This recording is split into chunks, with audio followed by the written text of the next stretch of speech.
stages played a hook shot, didn't get hold of it at all, and Bolt's come forward and taken a good tumbling catch. So those are the wickets to force in just a few overs really in the first half hour after the resumption of play. So they've just lost any impetus that they had worked hard for in the second session, particularly worked through the first session just losing 2 wickets and then working hard through that middle period of the day as well.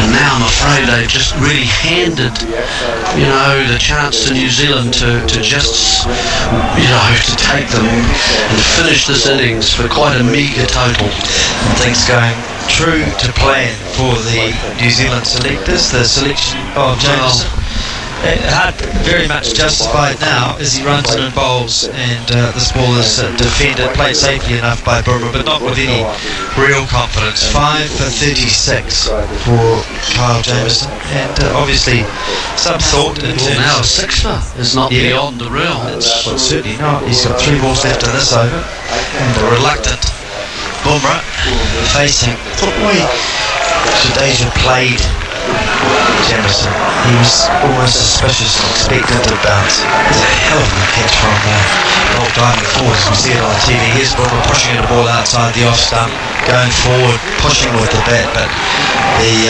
head not going anywhere near the ball, and it's Watling taking the ball nicely, banging into his gloves behind the stumps for New Zealand. Jameson bowling that were assassinating civil society activists, police officers, and military officers in the streets, such that they were afraid to wear their uniforms during those years. Okay. Jonathan Wyatt? Sure, the United States wanted those terrorists gone too, and as you may recollect, provided extensive support for the shot of conviction. No, well, not to that particular ball, was it? He's forehead on a tennis court. He saw a lot more in that ball. Best of him as he runs in again and bowls outside the off stump, and this is going a long way across in front of Taylor at first. Watling takes the ball. The end of 60 overs here in Christchurch. Jameson picking up his first 5-wicket bag in Test cricket in that over. 13 overs, 3 maidens, 5 for 35. Shami and Bumrah have yet to score. India, after 60 overs, 216 for 9. That means that Warren Lees is going to come in a moment and join us. Now it looks like we're going to have Bolt, who will return at the Botanic Gardens end, and you can hear Jameson. He's got right-hander on strike, so he's heading down to a standing ovation from the crowd away to the west of us here in the commentary box. It includes some Indian flags fluttering away, and TV focusing on presumably his father, I think, who looks, there's a very happy looking tall man in the pavilion who's getting high fives from people and so on. Presumably it's Mr. Jameson Senior. Here's Bolt running in and bowling, and this is played a long way away from his body is Shami. They don't like to get too close to the ball, these tail end batsmen, but it was a comfortable enough shot in the end. 216 for 9. India just falling over really in the face of some very good bowling from Jameson. Weakness picked up a wicket this afternoon. He got Vihari. Southey 2 for 38. Bolt has 1 for 72. Here he is running in and bowling. Onto the back foot is Shami, squirting the ball to Grantholm to point, and then it's to Grantholm, none for 31. Jameson 5 for 36, and Wagner 1 for 29. You enjoying your first test here, Wally? I absolutely love it. I mentioned earlier on how much I appreciate the ground. The trees over the background are fantastic. The crowd, big crowd, much bigger than I would have thought, and also the lunchtime. Here's Bolt, and Shami is teeing off. He's got an inside edge. It's Jameson who has to chase it, and he won't get to it. It's too fine. Not a shot of conviction as it goes from the bat inside, and it ends up a French cut, one might say, down at fine leg. It ends up 4 runs for Shami, 220 for 9, and you just get the sense that the end of the innings might not be too far away. Yeah, it hasn't really been of late. It hasn't been wonderful cricket really. I mean, you can dig in, you can fight, and you can squeeze out a run here and there and run it down to the third man, but really it's been slightly disappointing cricket after such a fine partnership. Here's Shami being struck on the pads, but short, possibly going down the leg side. It was too high, no thought of an appeal except from the crowd. Because it was hard work, I thought this morning, and India really had to fight very, very hard. Losing Kohli, of course, would have dented their confidence, sent a bit of panic around their dressing room. But then we saw that good partnership in Pujara, Vihari, and then Bolt bowls once they Shami's defence. Once they lost their way, they haven't shown any fight, they haven't shown any grit, they haven't come out with a plan. It's as if a number of tail enders have come out and just thought, well, I'm not going to get many, I'll just swing the bat and see what happens. I think that's the point. It is disappointing. It's almost like they're on the plane and heading out of here, and they fought so hard. I thought Shaw's innings was terrific this morning. Pujara batted for 140 balls for his 54.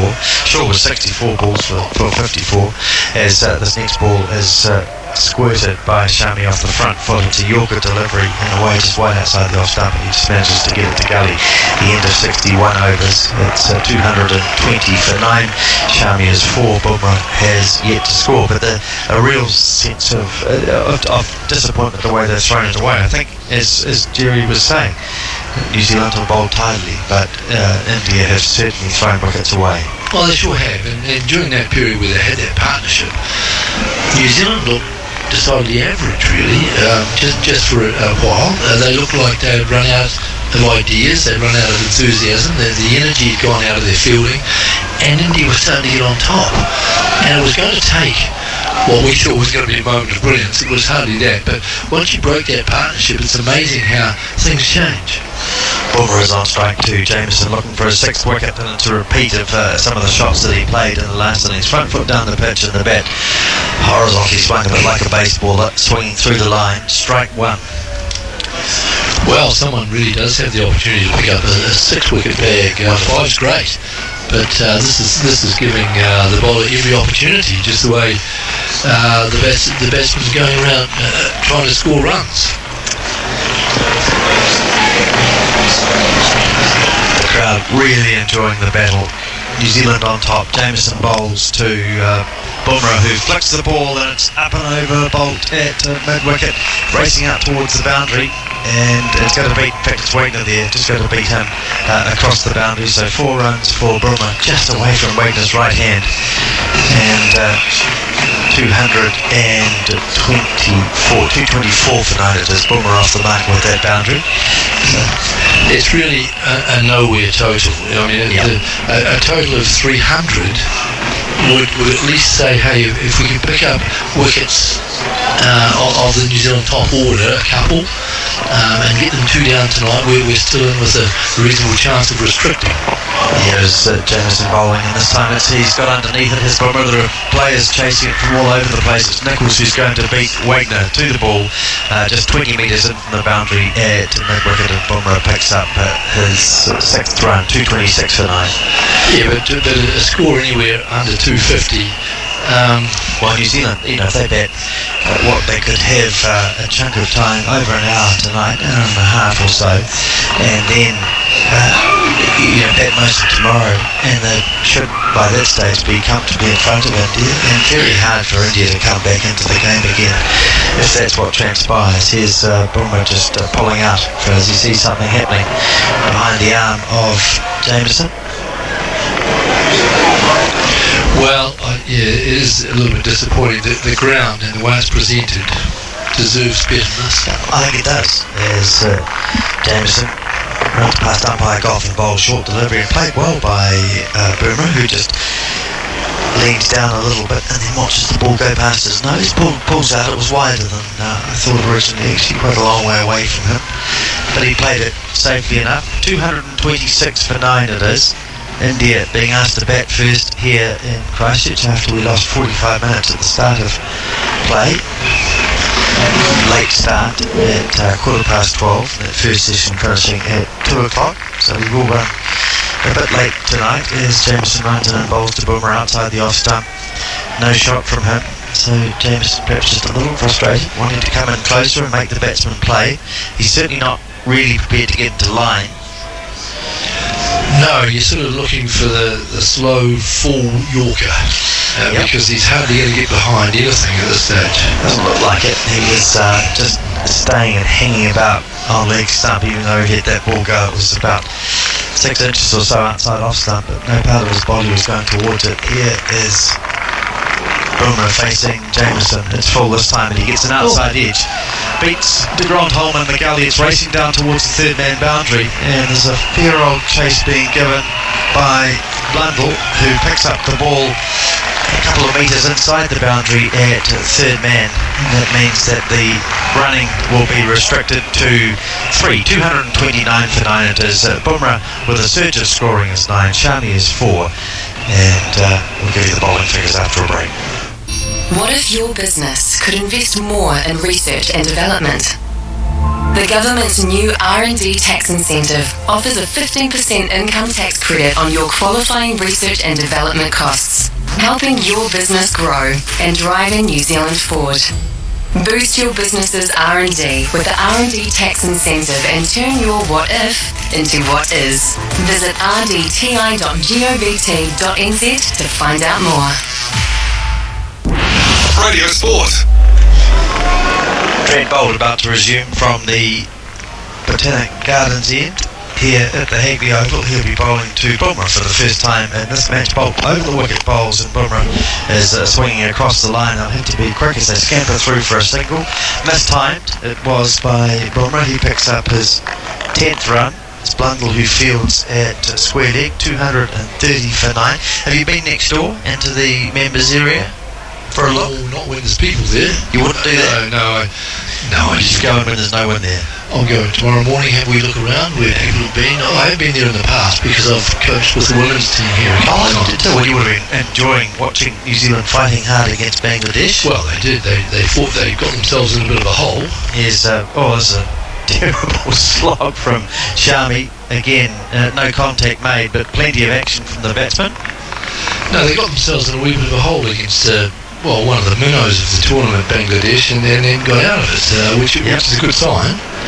But really, they've got Australia now, and it really is a quarter-final. So basically, it's Australia or New Zealand to progress.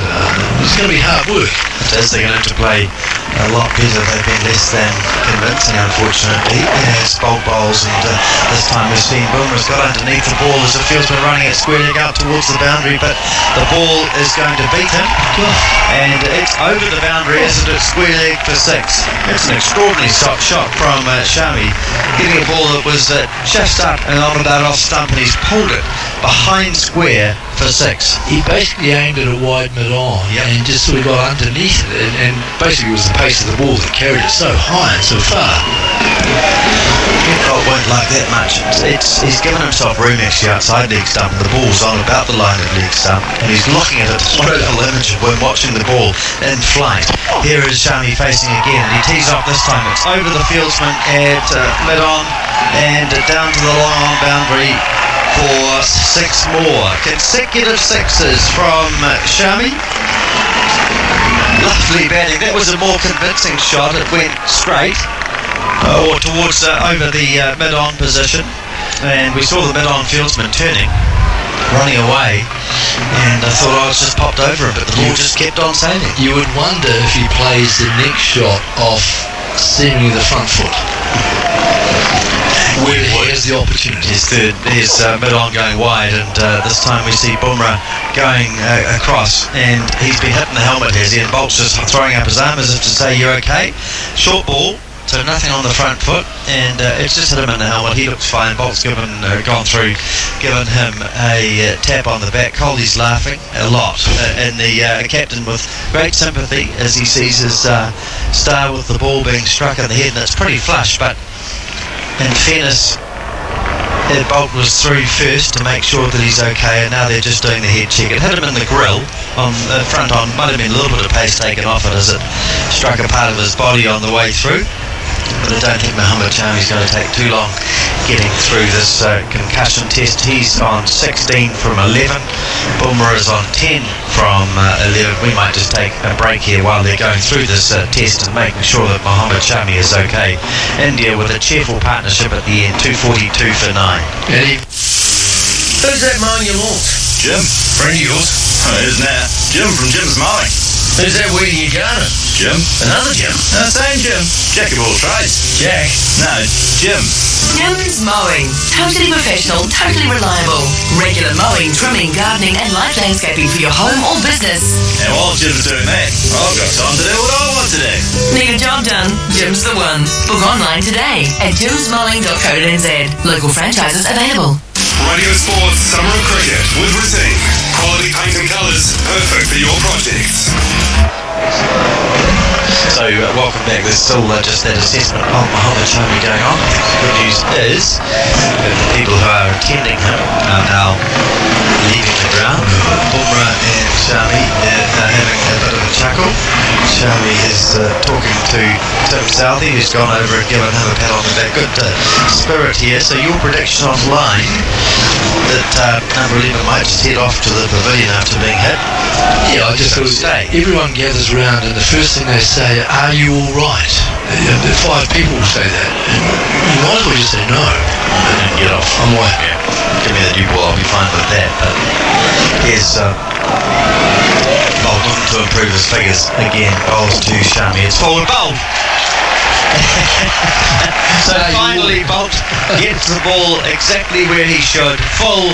Shami tries to play it through the onside. The ball is too good, too quick and too full, and it knocks up the off stump of the Indian number 10 batsman. So India's innings comes to a close. 242 all out. India, they will be, I am sure, very disappointed indeed in how they have played in this last session. Bolt, with the last ball of his 17th over, picks up his second wicket. His figures damaged in that over by Shami, hitting a couple of sixes, but Bolt having the last laugh. 2 for 89 his figures. And I'll just take you through the scoreboard before we get Warren Lee's thoughts on the innings and what might transpire during the rest of the day. Agarwal made 7, Shaw 54, Kohli 3. Kohli out just after lunch, LBW to Salvi, and things went downhill from there. Rahane made 7, Pujara 54, Vihari 55, Pant 12, Cheteshwar 9, Yadav out without scoring. Shami, last man out for 16, Bumrah not out 10.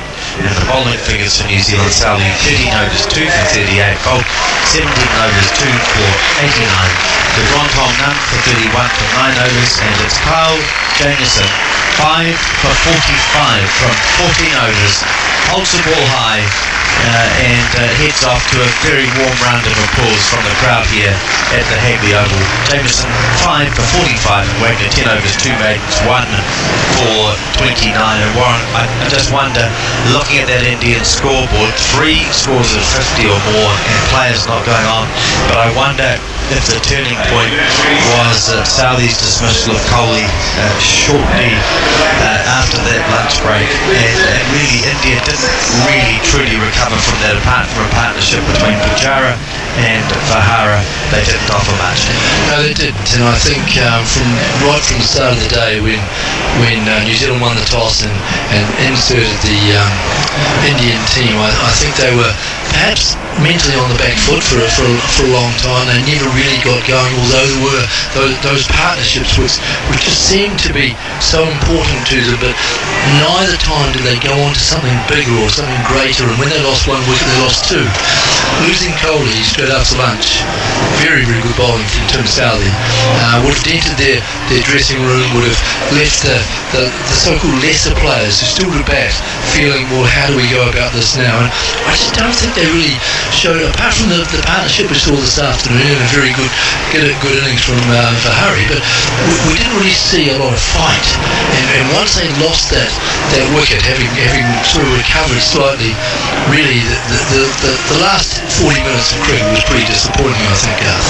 And for you, obviously Jamieson's figures: 14 overs 3 maidens 5 for 45, his first 5 wicket bag in Test cricket, following on from his very good debut at the base placed in reserve for New Zealand last week. Your thoughts on his bowling today? Yeah, opportune times, really. I mean, I think he continued what he'd started in the first test. He's tall, he gets over his front foot nicely, he runs in rhythmically, and he lets the ball go with a fair bit of pace. And of course, with his height, he bounces the ball a bit. So, yeah, it was opportune for him. It could have been one of the other bowlers, but Jameson bowled particularly well. 5 for 45, he'll be feeling pretty confident. He'll be feeling very confident about himself and looking forward, I suppose, in hopefully for him 2 days' time to come out again and have another go. Those thoughts from former Otago captain Warren Lees, former New Zealand wicket-keeper. And we leave you here with the New Zealand openers to return in 6 or 7 minutes' time. And for them to get their noses in front of India, New Zealand will need 243 runs. India 242 all out. Top scorer Vihari 54, Pujara 54. Vihari 55, Pujara and Shaw making 54 apiece, and Kyle Jamieson, the best of the New Zealand bowlers, 5 for 45. We'll take a break and return shortly with the New Zealand openers coming up. Put the kettle on. It's time for an innings break at the cricket with Dill Marti. We'll be back to the action soon on Radio Sport. Hi, Michelle from Nuclear Mirror Demisters. Let's stop your mirror misting up. If you're building a house, renovating or designing a new bathroom in the Auckland area, then ask your electrician, cabinet maker or bathroom designer to install a Nuclear Mirror Demister. It heats the mirror and stops your mirror misting, giving you a crystal clear view. And there's a Nuclear Demister to suit every mirror, any size. They can even be custom designed. Take a look for yourself. Just search Mirror Demister and find Nuclear. The Nuclear Mirror Demister. Ask for it by name. Radio Sports Summer of Cricket with Sky Sport, because life needs more sport. Get that new home or home away from home with HSBC's low home loan rate, now just 3.2% per annum, fixed for 2 years. Visit hsbc.co.nz today. HSBC, together we thrive. T's and C's and premium qualification criteria apply. It's final days for Elizabeth Arden's gift with purchase. Choose your free deluxe 9-piece gift with the purchase of 2 or more Elizabeth Arden products. 1 to be skincare. T's and C's apply. Hurry to your nearest Elizabeth Arden counter today. Radio Sports Summer of Cricket with Sky Sport, because life needs more sport. New season jeans fit for everybody are here at The Warehouse with mid-rise skinnies from only $30, our comfiest jeggings from just $25, and our classic straight jeans only $30. Fit for you, fit for all. At The Warehouse, your denim destination. Conditions apply. Buy your next car with Driven. Our unique car value calculator can give you a price guide based on real sales data. Know what to pay for your next car at Driven, the driver's choice.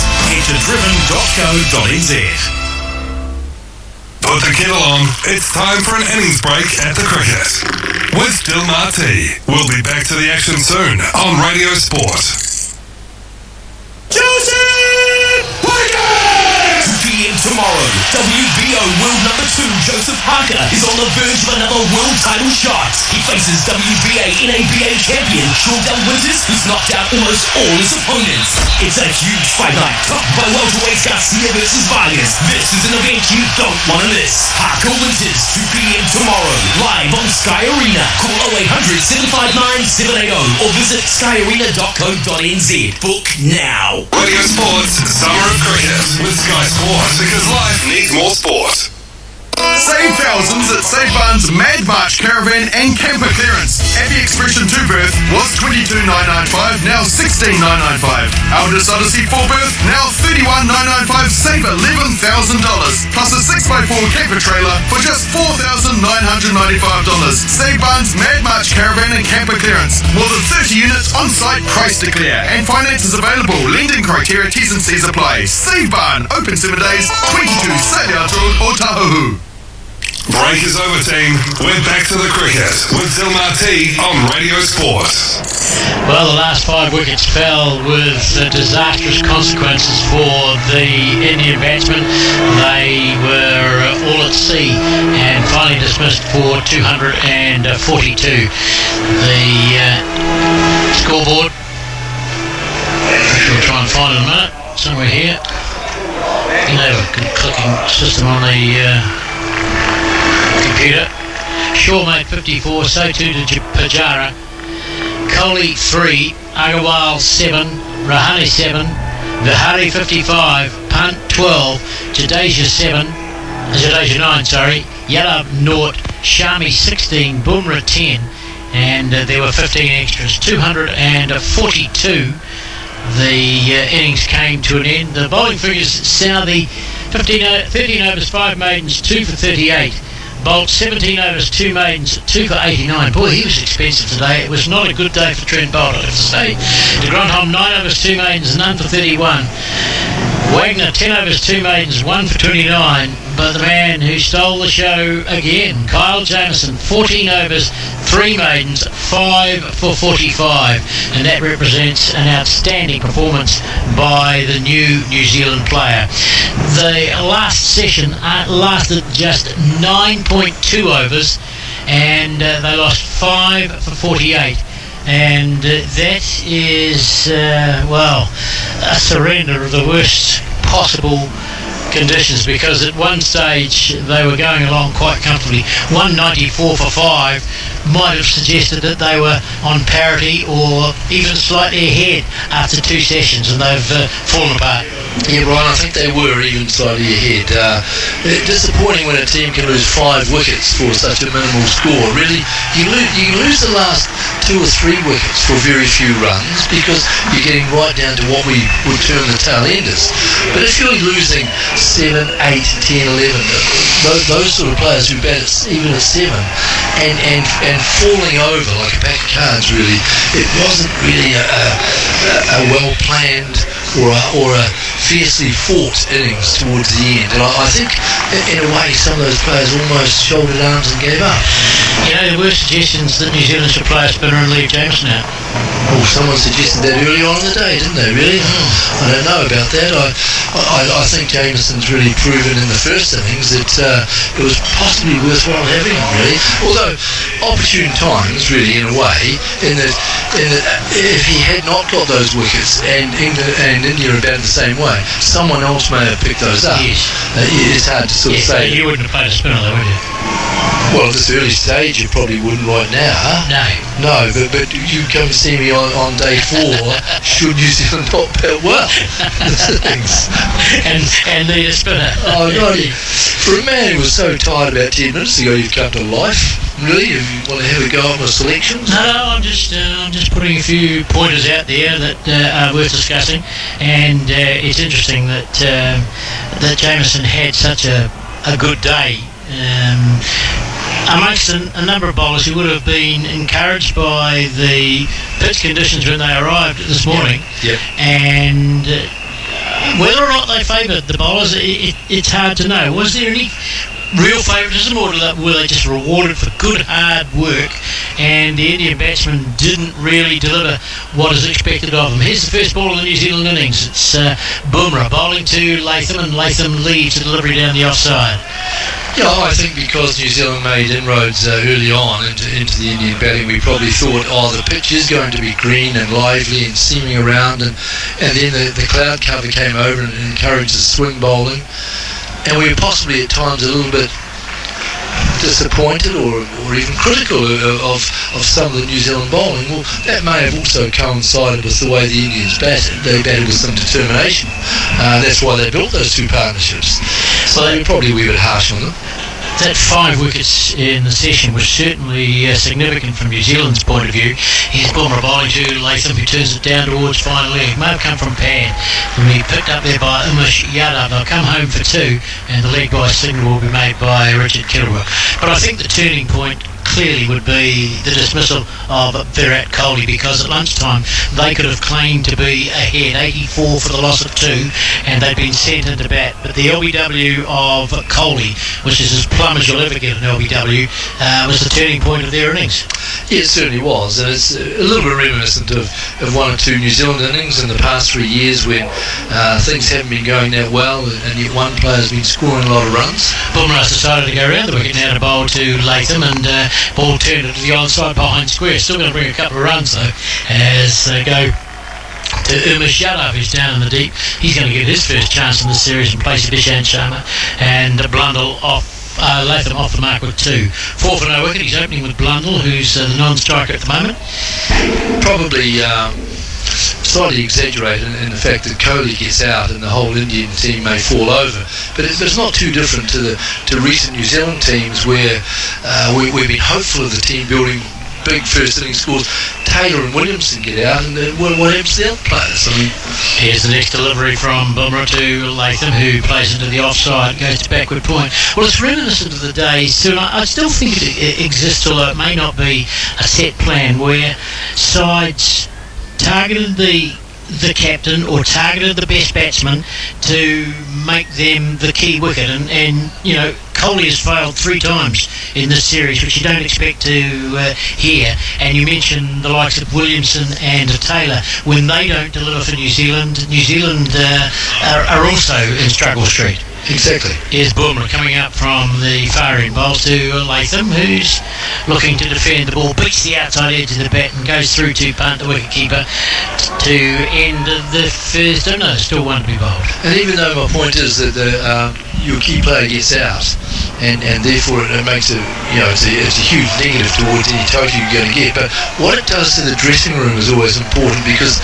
individually the players can say, yeah, this is my day, I'm going to go. But collectively the team head goes down. If Kohli can't get runs, here's our best man. Or in fact, if Taylor doesn't get runs, how could I, if I'm going to follow him, or whoever it may be? 4 for no wicket. Bumrah bowls to Latham, and Latham's on the front foot, playing into the onside. The end of the first over. Yeah, I don't know that there's an intentional focus there, or would be from players at this level, but there might be a subconscious in as much as, what's happening? The skipper's gone. You know, he's our best batsman, averages mid-50s test match. One of the great players of the game. Yeah, it is reminiscent of some other teams I've seen in the past, where if the very good player who's in very, very good form may get a bad LB, may get run out, but he gets out for less than 10, and the other players, you can almost see it on their faces, think, well, if he can't score runs, how can we collectively get another 200? And there might be a wee bit of that in the Indian cricket team. The fact that down to number 6, they fought as hard as they possibly could. Below number 6, they didn't show a lot of fight at all, though. No. So there wasn't. That's not just a mental thing. That's just a lack of plan or a lack of determination. And I don't want to be critical of New Zealand bowling, but it wasn't their best bowling effort today. Particularly bear in mind what we saw in the last Test match. No, I wondered about that, and I possibly felt a wee bit guilty. Perhaps you're seeking this perfection. Well, you do, don't you? Yeah, we do. But we're unlikely to always get it. So I think they'd be pretty satisfied with their day's work. Here's Virat bowling to Blundell, wide of the off stump. There's no shot off it. Well, but as a bowling effort, you would get together as a bowling group and you'd set a standard, haven't you? And you would want to maintain or better that standard every time you went out to bowl. It's not always going to happen, is it? But that's the way you look at it. Yeah. One thing that did possibly have an effect was the extra bowler and the different plan, because they'd been quite used to bowling the 3 seamers with the Grand. Virat bowls to Blundell, no stroke again, wide of the off stump. And that it wouldn't upset the plan, but they were bowling different numbers of overs. They changed. In fact, it's never happened before, I'm sure, but Wagner only had a 1 over spell in the morning session. I don't know what the 1 over spell meant, really. Did he bowl poorly? Was it to change? Well, he went for 8, didn't he? But not enough to. So, yeah, there are a lot of other things that go into it as well, and not everyone's going to bowl that well. You'd be bowling them out for 40 odd if that was the case. 4 for no wicket. Virat bowls to Blundell, who turns into the onside for his first run. May have come from bad. Umpire Gough will give that signal in just a moment. Yes, it is league-wise.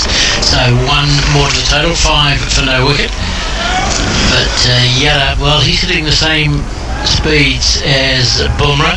Both have delivered at 141 Ks, which is in excess, I think, of anything New Zealand has been able to achieve, and or likely to achieve. I'm not sure that they've got a 140k bowler within the ranks. Yes, that will be the case with Lockie Ferguson, and it may be the case in time, but at the moment most of the New Zealand bowlers feature in the mid-130s, don't they, in terms of the pace generated but with the new ball.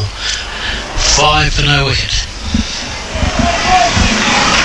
I don't think they're going to produce perhaps the express pace. Now, in particular, the pitch has died down a little bit. Yeah, ball to Latham down the leg side, and way down the leg side. It's been called byes, and 4 of them. So that one was too good for the batsman, too good for the keeper, and it's picked up off the advertising hoardings down behind the keeper. 9 for no wicket. Yeah, that didn't look like it was that quick, but my word, it flew past the keeper's outstretched right arm pretty quickly. It bounced. It obviously went off the seam as well because it wasn't called wide. By the time it got to the keeper, it was extremely wide. It's fairly close to the body as it went past, so good pacey delivery out of bowls again to Latham, who leaves the delivery down the offside. I watched him bowling in the nets yesterday, and he was certainly generating some good pace, but he hasn't played in Test cricket. That one, looking to try and get a little bit further across, was way wide of the off stump. Didn't require a stroke from the batsman. He had a long net spell yesterday and probably needed it because net bowling is all that he's seen for a period of time.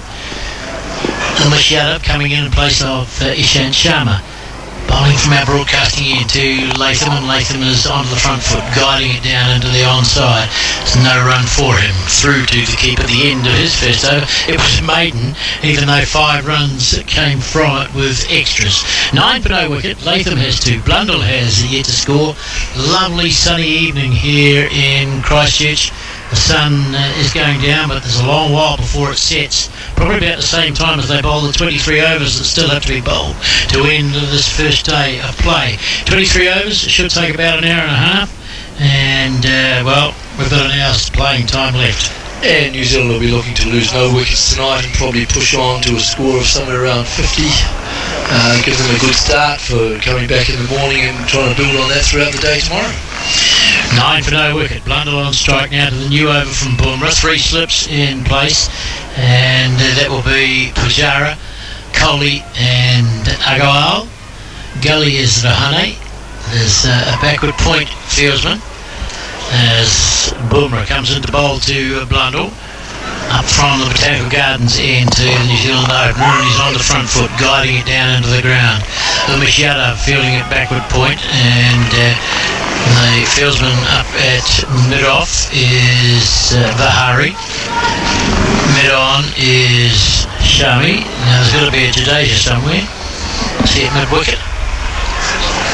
Yes, I think he is. And the other fieldsman is down at long leg. And that will be Mohammed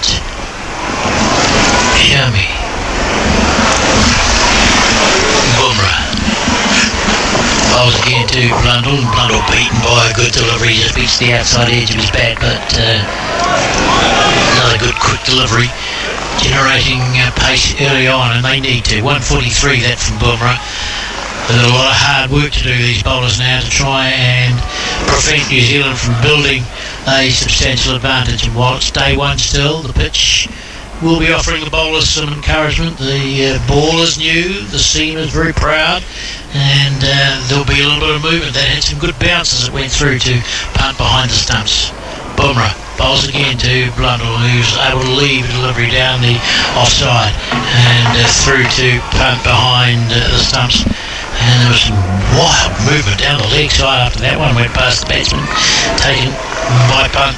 Could have easily got away for byes as well. 9 for no wicket. Beautiful evening. We weren't expecting this when we arrived today, driving to the ground in wet, cool conditions, but the temperatures have improved. We're expecting better conditions tomorrow. Here's Bumrah bowling again to Blundell, and Blundell is defending. The ball runs away into the offside. And Rishabh is there to do the fielding, and again there's no run for him.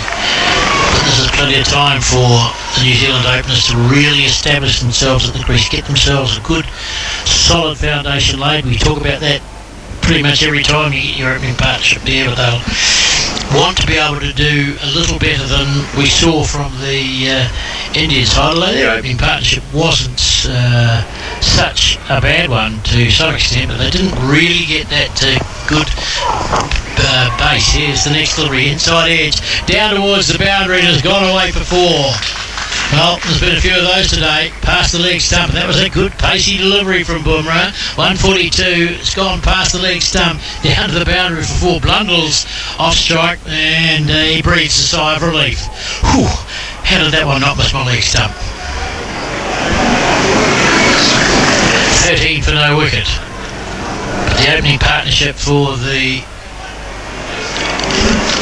Indian innings. 3 slips in a gully, backward point, extra cover, mid-on, mid-wicket. Bumrah bowls to Blundell, and Blundell is defending, just dropping it at his feet, playing it very late as the third over comes to an end. 13 for no wicket. Latham 2, Blundell is 4, and then another good quick delivery from Bumrah, certainly generating some good pace.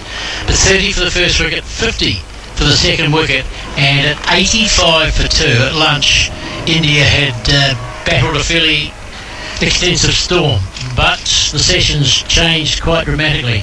From 85 for 2, they added 109 for 3, and that too would have put them in a good position. 194 for 5 at the tea adjournment, and then the bottom fell out of the market. Got a virus, I think. 48 runs, 5 wickets, and they were all out for 242. Excellent day for New Zealand with the ball in the end. Here's Yada bowls to Latham, who gets it into the offside with a firm defensive stroke out towards cover point, where it's fielded there by Jadeja, and there's 1 run. 14 for no wicket. Latham 3, Blundell 4.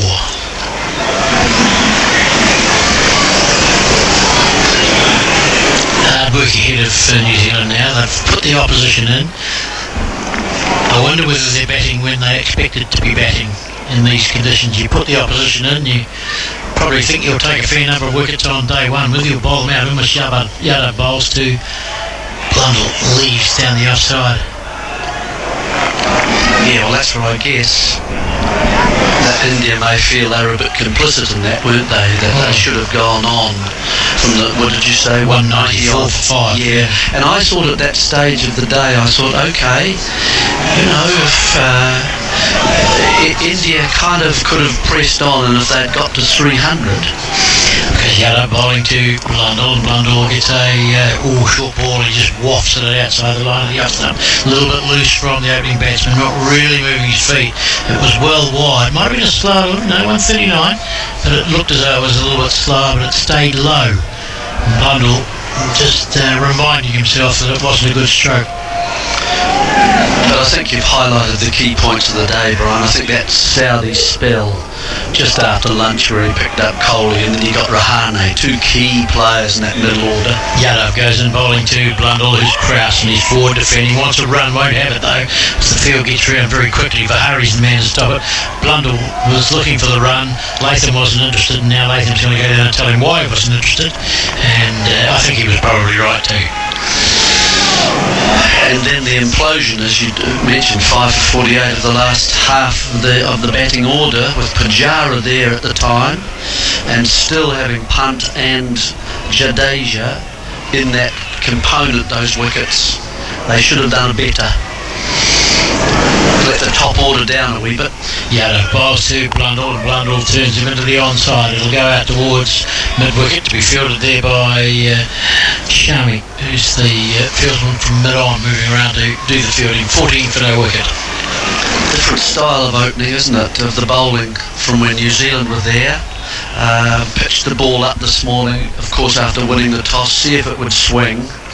And therefore the resulting length was slightly full, and you had little pretty Shaw just getting away to a bit of a flyer to 50. Here's the next delivery from Yadav. It's played down into the ground. Blundell interested for a moment in the run, Latham not.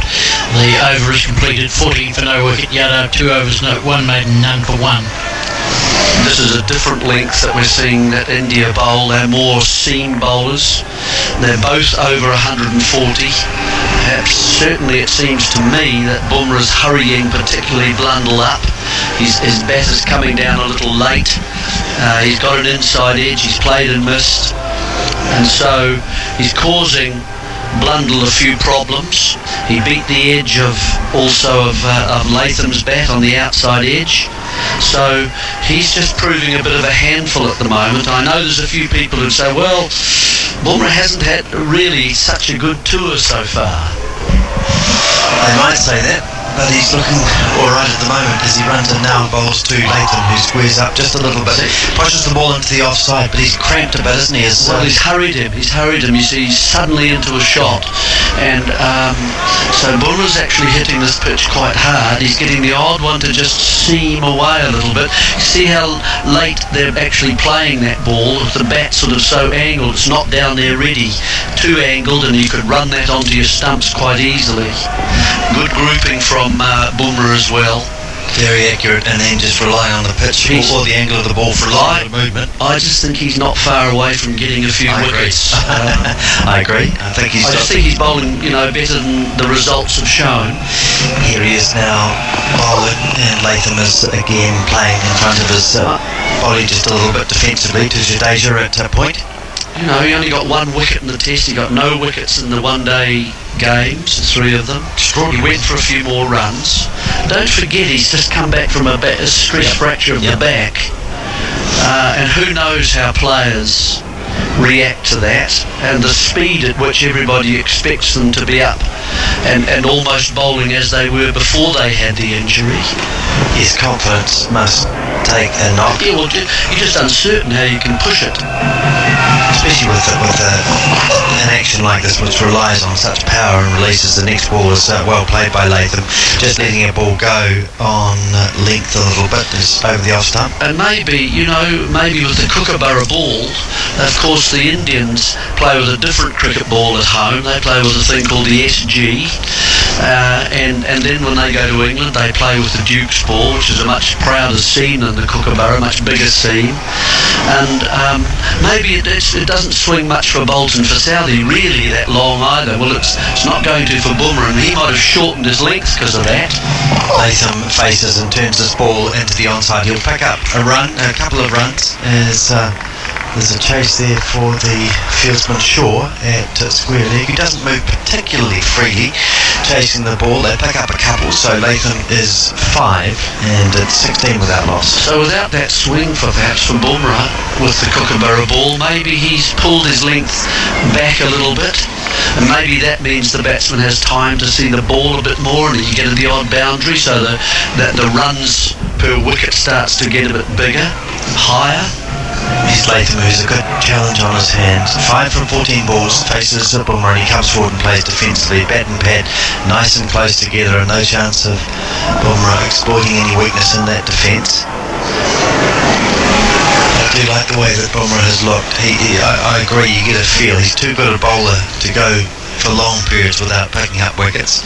He looks to me, I only saw him a little bit on TV in the Wellington game, but he looks to be bowling freely here, and he's definitely surprising the batsman time with the pace off the pitch.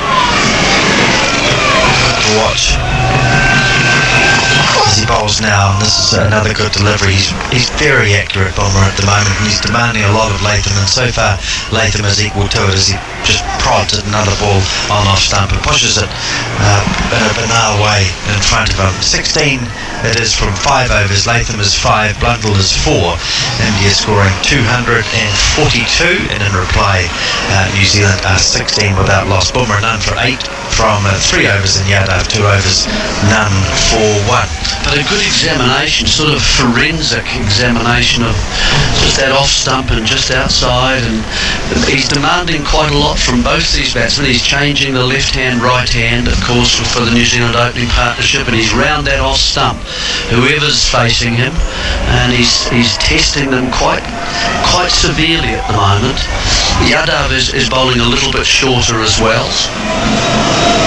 That's Yadav bowling to Blundell, who's onto the back foot, turning the ball square of the wicket. Again, it's Shaw who has the chase, gets to the ball now, but again they're able to pick up a couple of runs. Bumrah came in from long leg and they couldn't beat Shaw to the ball, so good running from the New Zealand pair. Blundell is 6, it's 18 without loss, and they're showing good intent with their running between the wickets. Very easy just to amble through for 1 at this time of the day, but they want to pick up everything, knock as many off as they can, and keep the positivity going. Yeah, well, it's a bit of admiration for someone like Blundell. His bat pointing towards the gully as he brings it down now and plays a full delivery. He drives it nicely to Shami at mid-on, no change. I mean, we have quite a high expectation of him to go out and open the order with Latham, but he's not really been an opener, so, to date.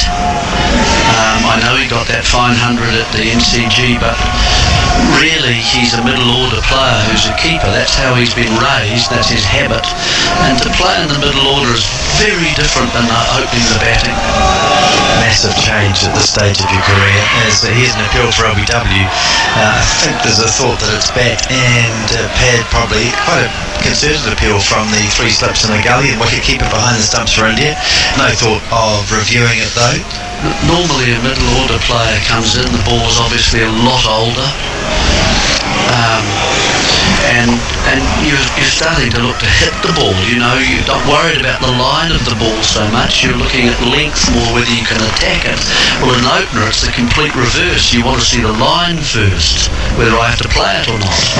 As this is cramping up Blundell a bit as he turns the ball to shore at square leg, and you want to leave as often as you can. Exactly. So that's a huge change just there in those 2 sentences.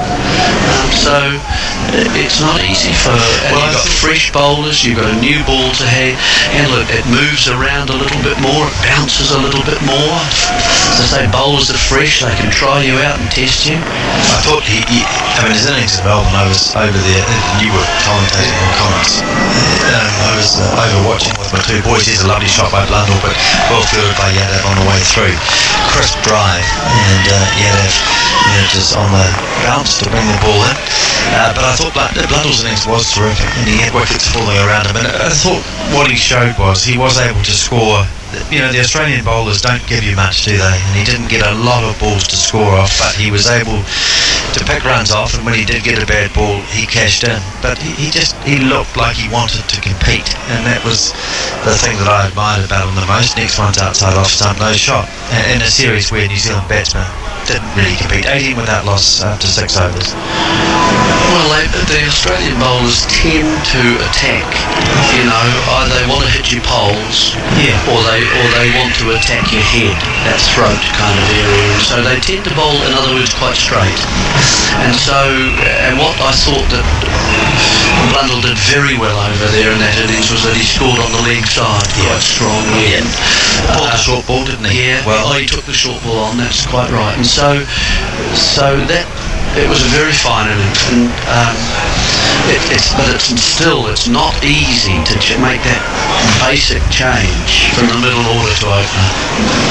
So good on him for having a crack. Absolutely, and a lovely moment when he brought up his 100 on the Boxing Day test. As here as the next ball is from Bumrah, it's played into the offside.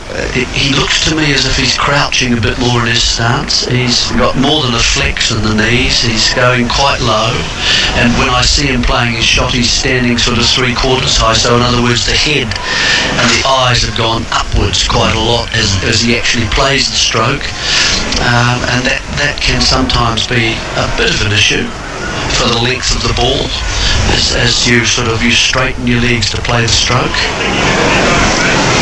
As Bumrah again bowls to Latham short, and Latham ducks underneath it. It flies through to Pant, who moves down the leg side and takes the ball. Maybe he feels a lot more comfortable and more compact and ready to face the new ball when he is that low. Yep. But whatever he's doing, he got 30 in the first innings at Wellington. One just sneaked through, didn't it? Sneaked through between bat and pad as the bat came down on just a slight angle, because he does open his stance up a wee bit. Bumrah is bowling around the wicket to the left-handed Latham, who's very still and waiting, and this time he's playing the ball just into the onside. He has a habit now, Latham, of pointing his bat down the pitch to his partner, and he does that straight down towards Blundell and says no. Good, strong calling from Latham, not leaving Blundell in any doubt about his intentions of not moving. 242 in DMA and 18 without loss, New Zealand in reply.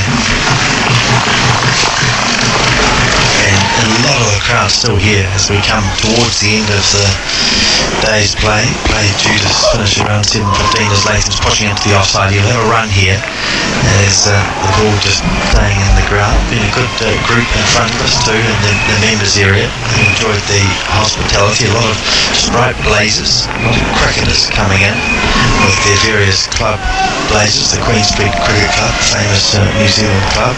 Douglas White, I see, and Brian Moss here from that club. Lovely pink. Here's a beautiful shot from Blundell. This time Bumrah over pitches on the off stump, gives him a nice hard volley, and Blundell just leans forward and plays a beautiful textbook cover drive. Lovely shot. Blundell's first boundary sees him taking his score to, in fact, his second boundary sees him taking his score to 10, 23 without loss. Yeah, well, that's a much more emphatic one than his first boundary, which was an inside edge, which went fine with the keeper. But this one, he's seen the length, and he's got a good stride forward, and a nice clean swing of the bat too, so you feel much better with that. Here's Bumrah bowling again, and this is outside the off stump, and Blundell heads down the pitch a little bit with a big stride and lets the ball fly through. 23 the score for New Zealand, 23 without loss. Latham is 6, Blundell is 10, and 23 without loss. India scoring 242. You know, Latham will be very keen here. He should be, really, I don't like to use the word aroused, but you know what I mean in that term. I mean, he got a little strangled down the leg side. Yeah, he did, and that would really disappoint him, I think. It's kind of a batsman error, but it's always a disappointing one when you're trying to just take a single down to fine league and you just get a fine edge on it. It's surprising how often it does happen with the new ball particularly. Happens a lot more than it used to. I think players tending to play away from their body, their hands a little bit more, as here's Yada bowling, and that big cry of no as Latham turns the ball square of the wicket on the onside. But certainly, they used to talk about years ago when I was growing up and watching cricket on TV, and you were considered incredibly unlucky, if you nicked a ball and got caught fine. But now, more often than not, it's just bad technique, I think, with players pushing their hands towards the ball too much and not just letting the ball come to them and turning it and trying to play the ball down as opposed to just flicking and making contact. Here's Yada bowling again. Latham is just bouncing in front of Kohli at second slip on that occasion. Took his hands away a little bit to keep the pace down, and nothing that Kohli could do. Diving forward and across, not easy. And then pushing it towards Rahane, who's in the gully there. It's just almost a half volley. Just didn't quite carry. Again, and the slip cordons have had trouble, haven't they? Because that looks a legitimate edge again from a batsman. That's the area where Latham just gets into a bit of trouble, isn't it? Just that area, just short of a length outside off stump, and occasionally you see him just pushing away and a little bit hard and away from his body. And that time he was able just to keep the ball down by keeping his hands a bit softer as the next ball is cramping up. Blundell a bit short, plays into the onside, no run. Just a slight, yes, he's practiced the stroke there, just a slight angle to the bat always with Blundell.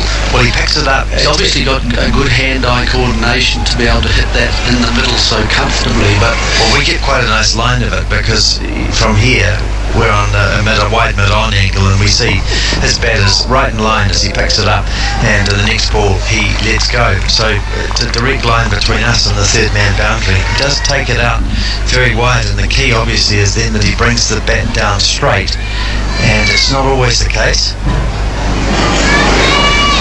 You're a fan of that back lift, Jerry?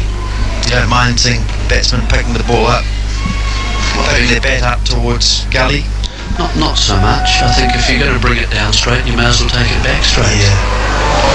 Makes it easier, I think, as here's Yada bowling. A lovely shot, no problem with him bringing down the bat straight on that occasion. Blundell, his second drive in consecutive overs to the cover boundary for 4. That one not timed quite as well. He waited a bit longer and then flowed, walking with the shot a little bit. Blundell, his third boundary is 14. and it's 28 without loss. His confidence growing, I'm sure. Yeah, well, there's one that looks an attempted outswinger really from Yada, but didn't actually move much. But he's got a little forward press, and then he gets a stride, and so the weight goes through the ball, and that really helps the drive. He wasn't quite there, was he? The ball was a bit shorter, certainly not a half volley, so a good shot following through. Here he is crouching quite a lot, and this time he's onto the back foot and trying to just swing the ball through the onside. It catches his pads and drops down harmlessly in front of him. Ambulances you can hear heading around Hagley Park. We're going to have Daniel McCarty is chomping at the bit to come in and talk to you, Jerry. Chomping or tamping, either or is acceptable. 28 without loss it is before anyone rings up. Latham is 7, Blundell is 14. Do you champ on a steak? I chomp on it. Oh, okay. Chomped on a bad one last night, which it wasn't great. Okay, McCarty after you, Tony. Yeah, so New Zealand starting, they've got themselves away to 28 of 8 overs. So that's a reasonable start. No early loss of wickets. They'll be pleased with that. They're working through. It's now 7:15. It's quite a blue skies overhead at this stage, so we might get through. We'll see. Evening, champ. 28 without loss. The 9th over. Bumrah around the wicket to Latham. To wide off stump, and there is no stroke. So 28 without loss. This is the 9th over in reply to India's 242. Spear done a good job. Through 8 overs. Sort of similar to what happened in Wellington. Nearly got on 24, but they got into the 11th over before Latham caught down the leg side. As he waits in this lovely conditions. Bumrah past the umpire, exploding into his delivery stride and carry through to Pant behind the stumps. Latham's so good at judging not only length but line. Goes for a bit of a wander, does some gardening. I'm sure there'll be a little bit more of that as we inch closer to 7:15. Don't want to face too many balls in the next half an hour, do they? Opening batsmen are never cycle like that. Round the wicket will continue. Full catch in the outside edge, and that's going to go between the gully and third slip down to the boundary for 4. I'm not sure if it carries. It's found the gap. Squared him right up. Good bit of bowling from Bumrah, but he's still wicketless. 32 without loss. I don't know whether you'd call it a controlled stroke. I think there's a bit of fortune in that, but certainly you need that sometimes as an opener. It certainly has taken the edge and it's gone fine of gully. I don't think that was aerial for too long. Bumrah will be excited about that. He's starting to find the edge now as well. Moves in. Bowls into the pads of Latham. Big shout for LBW. Bumrah's sort of signalling to those behind, going, give me the ball back. I think he knows it's maybe going down leg. He was the last to join in as far as the appeal is concerned. But good signs for Jasprit Bumrah. I know a lot of Indian fans worried about his lack of production, but as you said, Jeremy, he's coming back from a significant I don't think he's getting quite the movement that he normally gets with a cricket ball, and so I think he's just bowling a tad shorter than he has in the past. Was full in, didn't it back into Latham. He's working from middle stump into the mid-on region. There's going to be no run. But I think he's hurrying both these players up just a tad, and maybe a few wickets. It isn't far away from him. It's consistently over 140. Yeah. I think it was consistently more mid-130s in Wellington, with the odd one getting over that. You can tell he's getting it through. Pant in the slips a lot deeper than any time New Zealand were out there fielding. Good leave, good carry through to Pant behind the stumps, takes it 2 hands above his head. Tidy, demanding over from Bumrah. 9 overs into the New Zealand innings, 32 without loss. India 242 for just tuning in. Agarwal gone for 7, Shaw 54 for lunch. Then Kohli for 3, Rahane for 7, and Vihari for 55. He was gone with the last ball of the second session. Dismissed by Wagner. After tea, Pujara loose stroke, hooking from well outside of off stump. Gone for 54, and the tail did not wag again. Punt made 12, Jadeja 9, Yadav no score, Shami 16 not out, and Bumrah, Shami the last to go for 16. Bumrah was not out on 10. Kyle Jamieson his first 5-wicket bag in Test cricket, 5 for 45. Here is Mohammed Shami bowling full on off stumpers. At Blundell, right in behind it. Wally Lees replaces Jeremy Coney, so change in the commentary position and change of bowlers. Mohammed Shami spot on with his first ball. I think we needed a wee change of bowler, perhaps, did we? Just to vary things a wee bit. It hasn't been that comfortable the whole time, though, has it?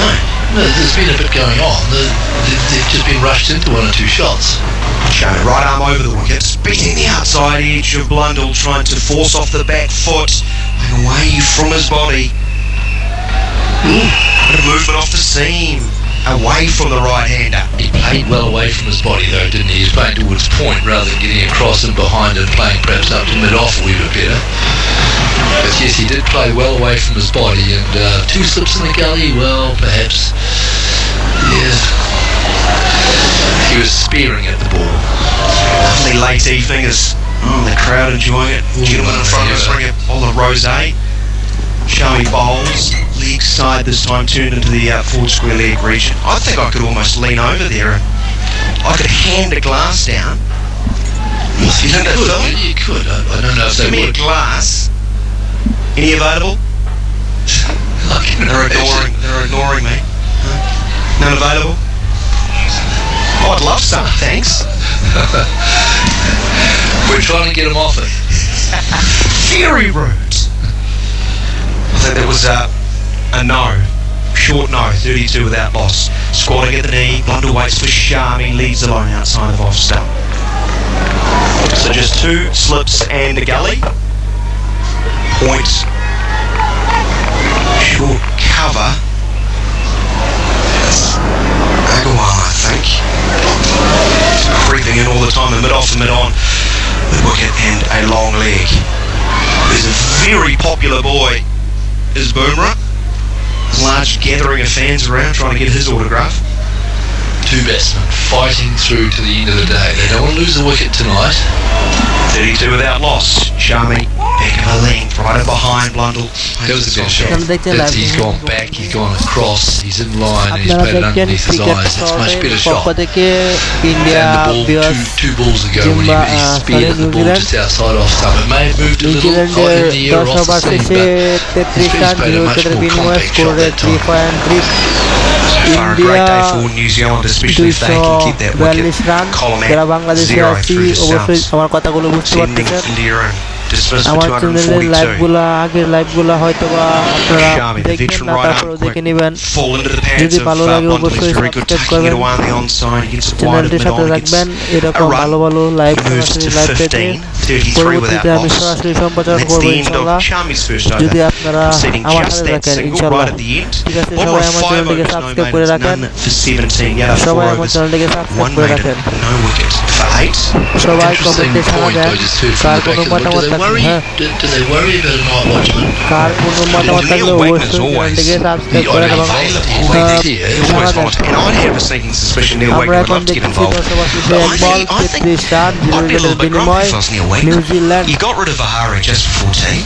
You came out, you got to bowl 2 balls, and then they threw the ball to someone else. I did hear out the back of the box from someone closer to the New Zealand team than me that he's very angry. There you go. That he's number 2 bowler in the world at the moment and didn't really get opportunity. Yes, I did hear that.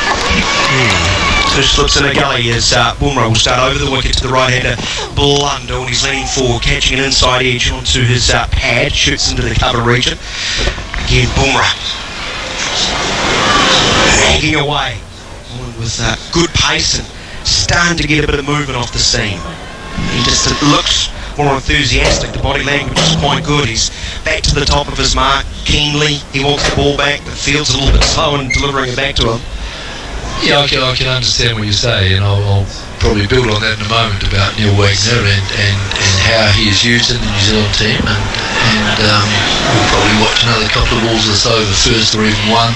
I had a longer spell earlier in that second session, but he only bowled 1.4 overs leading up to tea. Yeah, and only 1 over this morning in the early, but yeah. Bumrah moves in, bringing Blundell onto the front foot. He's assured as he defends into the offside. See, there's competition. But it's possibly something about unit. Horses for courses. But you can understand how someone in his situation might feel. When we're in Australia, we're playing against the top team in the world, in their conditions, and it's 34 degrees, and there's a breeze blowing. I'll do the hard work, and I'll have to bowl into it all day long and give some of our other bowlers a rest. Now we get a pitch here that suits everyone. I get a bowl at all. Bumrah. Volley driven up towards mid-on. Sharp fielding. Round to his left is Pujara. And it sort of means that the competitive spirit amongst the New Zealand fast bowlers is there, it's alive and it's healthy and that's well. What you want.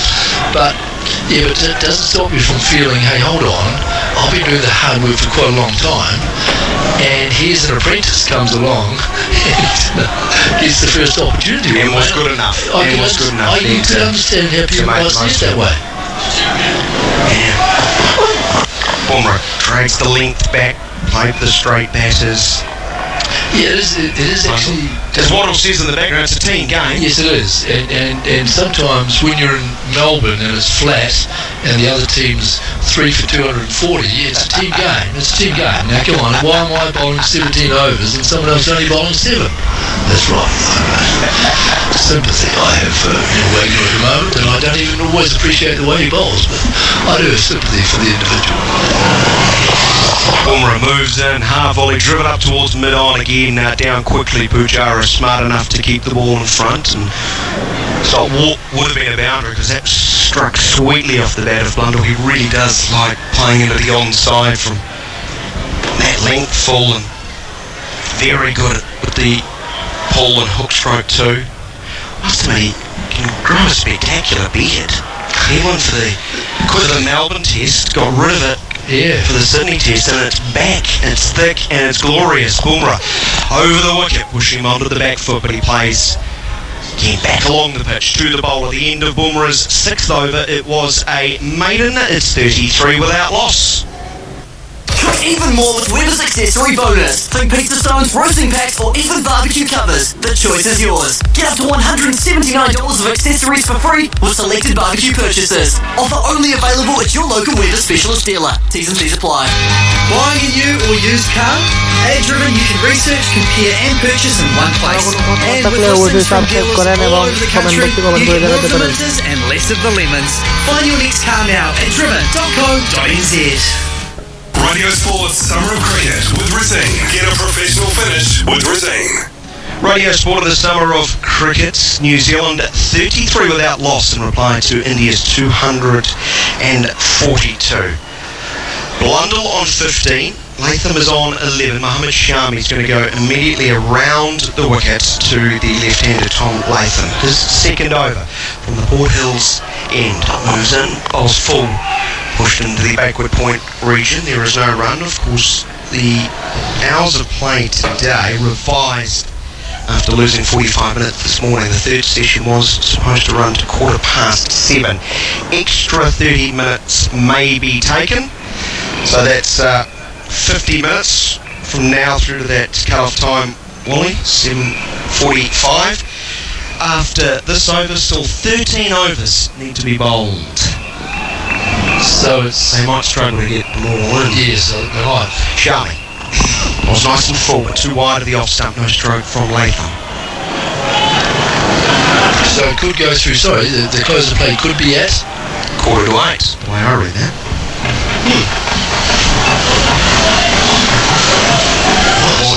Have you got a dinner date? No, you have very sort of. No, I just confused look to the back of the box as if someone's going to rescue you. No, a lot of areas of New Zealand will be dark by 7:45. I mean, if down south you played till 10:45 if you wanted to, I suppose, but I'm amazed that it would still be like it's blue sky at the moment, clear blue sky. Just look to the gully behind us at Shami, trying to bring them into play with a full length ball, but too wide of off stump. So what time can you play in Stuart Island? Isn't cricket club down there? No, there's a golf course, rough. You don't go in the rough. Once you're in there, you just put another ball down. The fairway. Trust you to know all the fine golfing spots. Yeah, I can hit it on the fairway, quite often not mine. If there's another fairway to the right, that's where I end up. That's slice every ball, slice after slice. Is your slice that bad you're aiming for the fairway over? I aim for the, I haven't ever hit it straight, it just goes out of bounds, that's right? That's dead right. I never hit it straight. I'm not sure if that's a slice, just a fault in your game. No, well...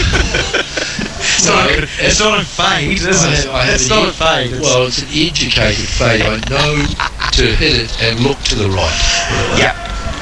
Shami continues around the wicket. Nice little full-on off stump, pushed into the onside. Bit of hesitation between the New Zealanders. They finally complete the single because Shami's had to go across the wicket to get to the ball. Very short mid-wicket. So, one more taken. 34 without loss. We're in the 12th over. India all out for 242. Even just before that Vihari wicket we were speaking about, that Neil Wagner took, they were 194 for 4. And then crumbled to 216 for 9. And then when it was Shami and Bumrah lost the hit and get them to 242. So it's a score on the board, more than they had in Wellington. Over the wicket to the right hand of Blundell, but it's half volley into the pads, and he whips him away strongly out towards deep square leg. But B Shaw has been put back for cross back shot, so just 1 to Blundell and the total 35 without loss. Yeah, so another 35 runs scored today, perhaps. Takes him through to 70 odd. Without loss is the goal. Come back in the morning and settle in and bat as well as you possibly can while there's perhaps a little bit of dew around, and then the afternoon session is a building. Yeah, Shami bowls a short bouncer. So it goes under. Does Latham at the end of the over. 12 overs into this New Zealand first innings, so got through unscathed. 35 without loss, so the deficit has been trimmed to 207. So they say here at Hagley Park that day 2 and day 3 are the run scoring days. It's when the pitch has settled down, and it appears that it has really settled down quite nicely now. But another morning of sunshine, the pitch settles down, and a lot of runs to be scored, hopefully on day 2 and day 3. Now, earlier today you asked me a question about crowd number. Yes. You asked me to make a prediction, an estimate. Did you make your own estimate? No, it was you just asking questions and not sticking your own neck in? No, it was really, I admit it. I don't mind admitting my mistakes. I've said sorry a lot of times in my life. So I asked Brian Waddle, and he said between 5,000 and 6,000. I think he said. Yeah, he did. I think that's exactly what he said. And I had no idea. You don't want to play the game. You're just one of those ones. You're not even willing to have a guess. I'm looking around. I'm being accused by about 6 people in the box. People are looking at me as though I've done something wrong. I'm sorry if I have, but I said 5 to 6 that Brian Waddle had given me. Right. So I see what you're saying. You trust Wads so much. I then went to ask you. And I said something stupid like 8,000. Yes, you did say 8,000. Unfortunately, Brian Waddle was correct. Somewhere between 5. It pains me to say 5,046. Well, there you go. And I'm not apologising because I didn't make a mistake. No, you're correct too. But I did the right thing by asking. You've not missed a thing, because there are some running repairs to. I'm pleased you asked me the question though, Daniel, because apparently there's a big members area here at Hagley. Hard to count. Right next to it. Well, difficult to count. So is the people out there difficult to count. But apparently there's somewhere around 1,000 members tickets today, which would take it out of reach. We'll take it out of reach of Brian Waddle. Goodness gracious. It's late in the day. However, you and I will continue. We don't have to worry about those behind trying to cause trouble for me, because I'll just come back in. I'll be outside and I'll just come back in. I'll be outside counting. In fact, I counted to 46. Long break here. I think Blundell was getting a new set of gloves. While they brought out the gloves, they gave him a drink. They gave him a banana. Latham had a drink. None of the Indian players, they just stayed in their position, so that can't have been a drinks break. But Okay, that's another 3.5 minutes lost in this hunt to bowl 13 overs. Someone should give Waddle a banana, I think. Start of the new over. Yellow's back into the attack. He's replacing Bumrah from the Botanical Garden. And first ball is a very gentle, wide delivery outside of off stump. Used to angling to get this ball a rose. No, but while I'm looking around the ground, and I don't really care too much what a lot of the crowd have gone home, and so they should. He's on the table, but I think it's one thing in their favour. Most of them are still sitting in glorious sunshine. Yes. Picturesque sight. Here's Blundell being beaten outside of off stump, a ball that stands tall off a good length.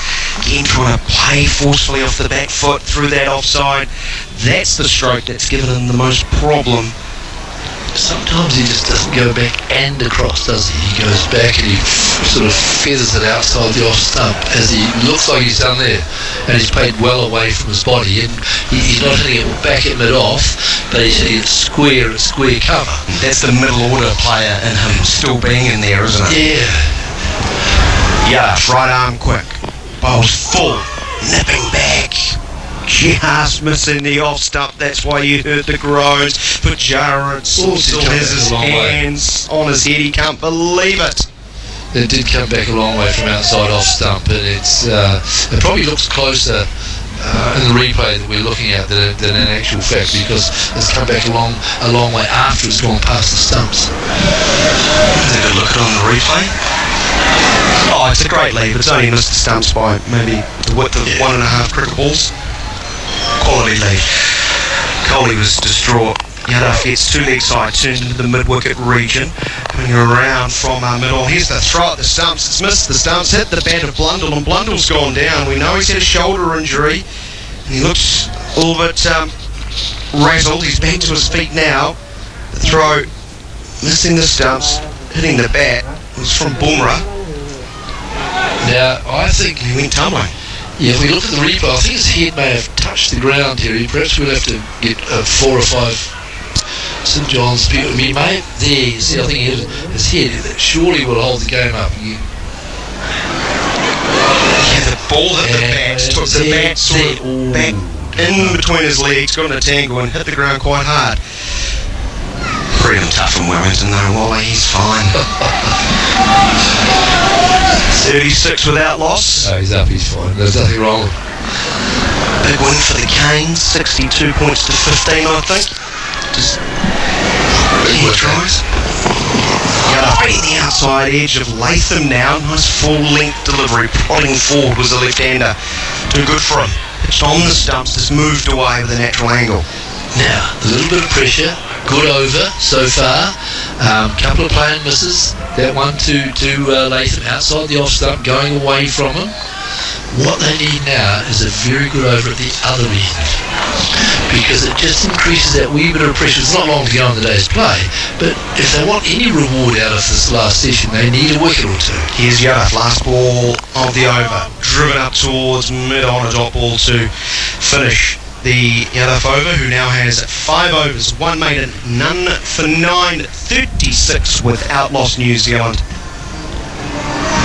It's the big one. 1% finance over 36 months and 0 deposit on Nissan Intelligent Mobility's entire Navara and SUV range. The big one. Now with a 5-year, 150,000k factory warranty. Credit criteria, T's and C's apply. Visit your nearest Nissan dealer for more information. Sun, sand, surf. It's the classic Kiwi summer. Made safer thanks to Surf Lifesaving New Zealand. But they rely on your donations to keep their heads above water. Donate today at nzherald.co.nz/between the flags. Radio Sport. 36 without loss it is. Beautiful sunny conditions here in Christchurch.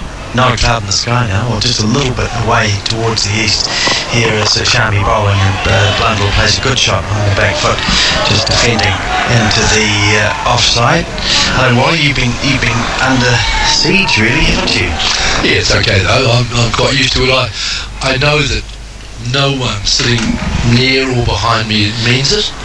I know that deep down you will appreciate my presence today. I think it's a sign of the day, Brian Waddle will thank me for my contribution. It's a sign of flattery, really, isn't it? When people are giving you a bit of stick. It's only because people are so fond of you. I've only just started. There's 4 days, well, perhaps it won't be, but Shami bowls to Blundell onto the back foot and trying to pull the ball around, gets the bottom edge down into his pads, and the ball ends up with the bowler. Wally, the last say leaves. That's what they call bowlers, have the last say. Yeah, good.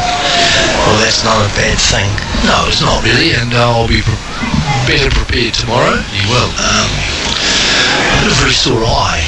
So this is the cataract, this is your right eye. Is it red? It is a bit red. Oh dear, it is. I wonder, can we post that on Instagram or something? You do. No. It does look, in fairness to you, you've soldiered bravely, because it does look a bit uncomfortable, but you are able to see out of it, which is better than before as Blundell turns the ball into the onside. One more run to him. I was making the point there with Daniel that if India want to get something out of the afternoon session, they got something out of the morning session, they start to build, but if they want something out, they need at least one, perhaps 2 wickets tonight, and I know I laid this point a wee bit, but we've just had a very good over at the other end.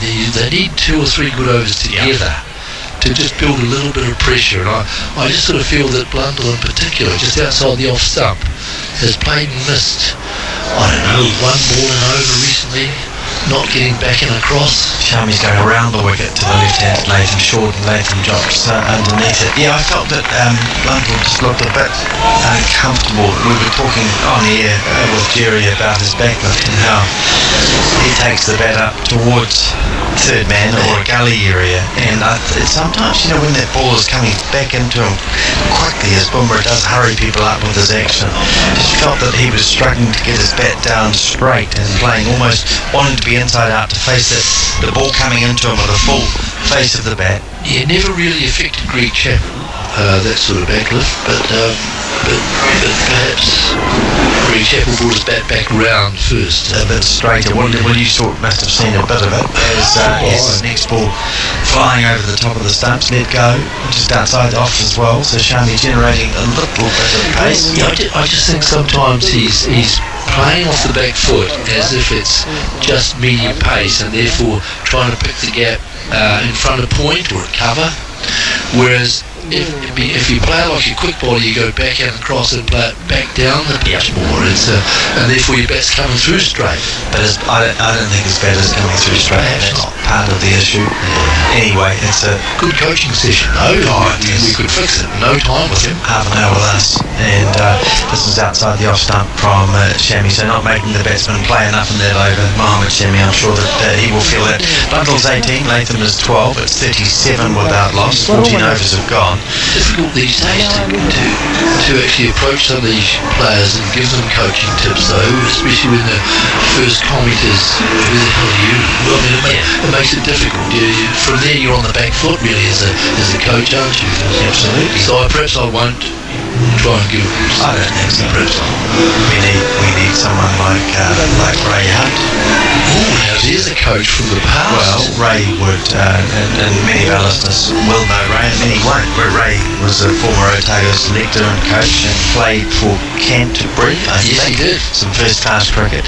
Very eccentric man, and he used to have, as we watch, this ball is onto the back foot as Blundell's playing an extravagant drive off the back foot, but can't beat mid-off. Score remains the same.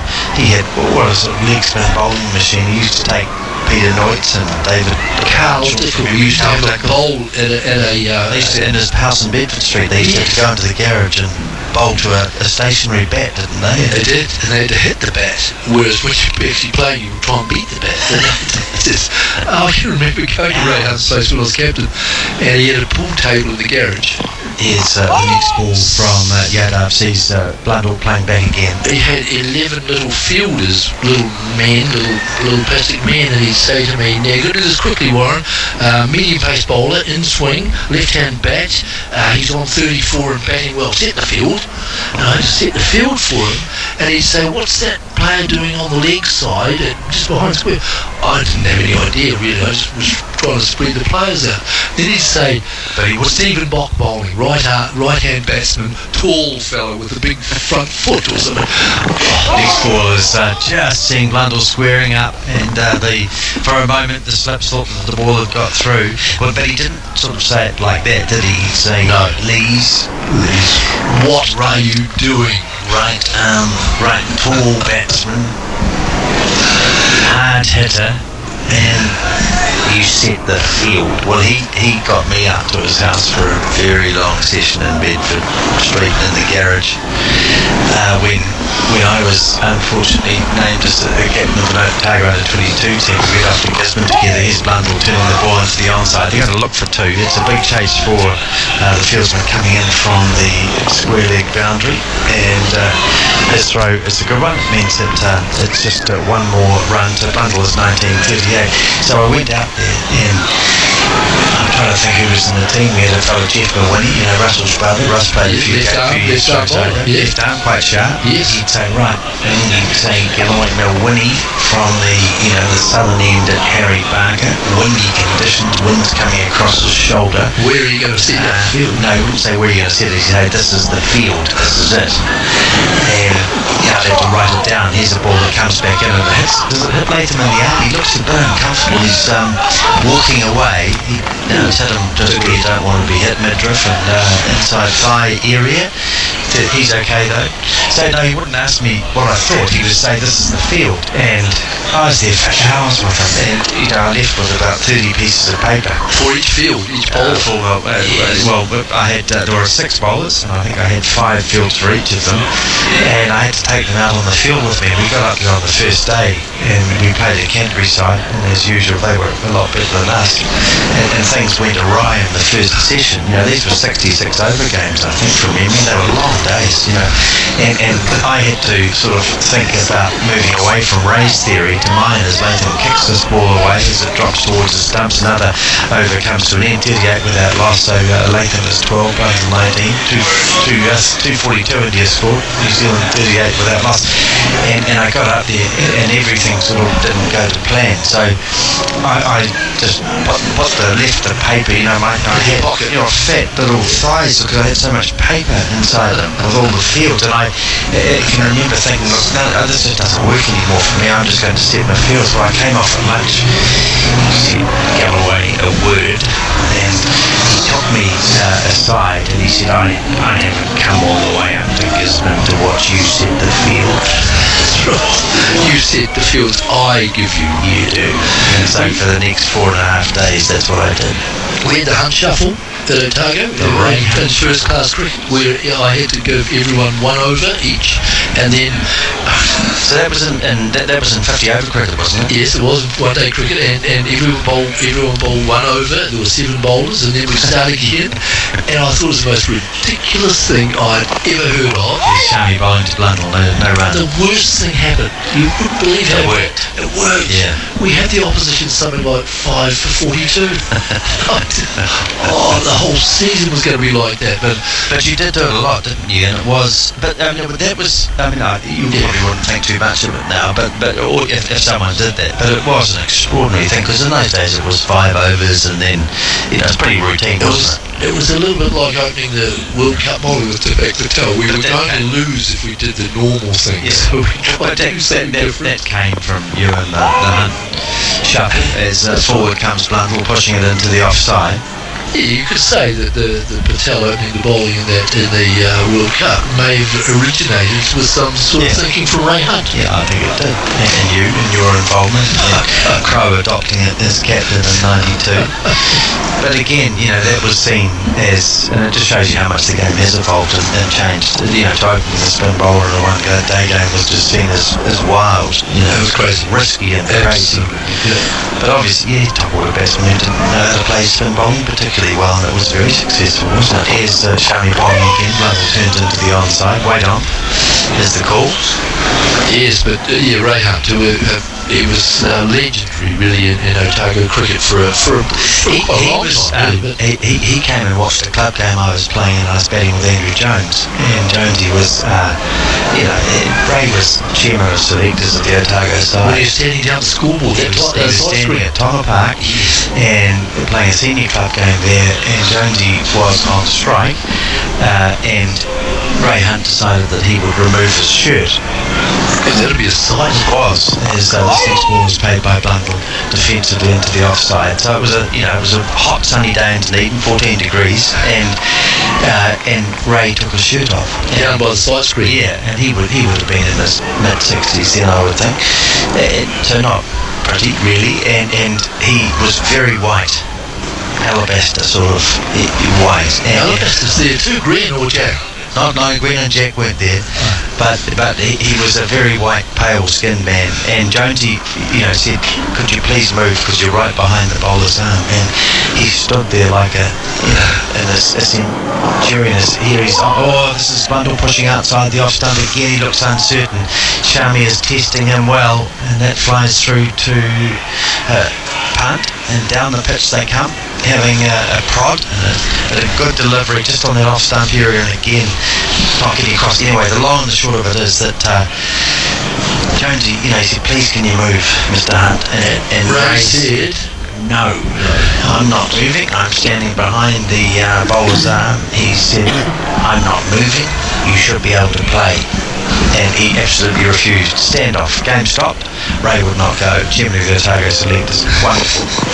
Crazy. Here's an appeal. No, just another one that's beaten Blundell outside the off stump. So Shami stands with hand on hips. Terrific over from him. He's unlucky. Blundell is fortunate. He's on 19. Latham is 12. New Zealand living a little precariously. 38 without loss. Tomorrow, WBO World Number 2 Joseph Parker is on the verge of another world title shot. He faces WBA NABA champion Shordell Winters, who's knocked out almost all his opponents. It's a huge fight night, topped by welterweights Garcia versus Vargas. This is an event you don't want to miss. Parker Winters, 2 p.m. tomorrow, live on Sky Arena. Call 0800 759 780 or visit skyarena.co.nz. Book now. Radio Sports Summer of Cricket with Sky Sports. Because life needs more sport. 38 without loss, it is. This is telling Jeremy Coney more Ray Hunt stories offline, so we may have some more for you. He was a really wonderful, eccentric character. Can't support the Maniatoto area school. He taught at John McLashton College as well. As we see Yada coming in from the Botanic Gardens in bowls, and Latham plays beautifully into the onside. It's a crisp shot and nicely fielded there by Agarwal at mid-wicket. I think Ray and Cranky Crom used to play on the same side here in Christchurch. Yeah. Could have done.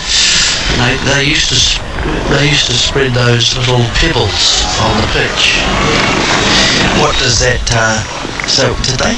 Yeah.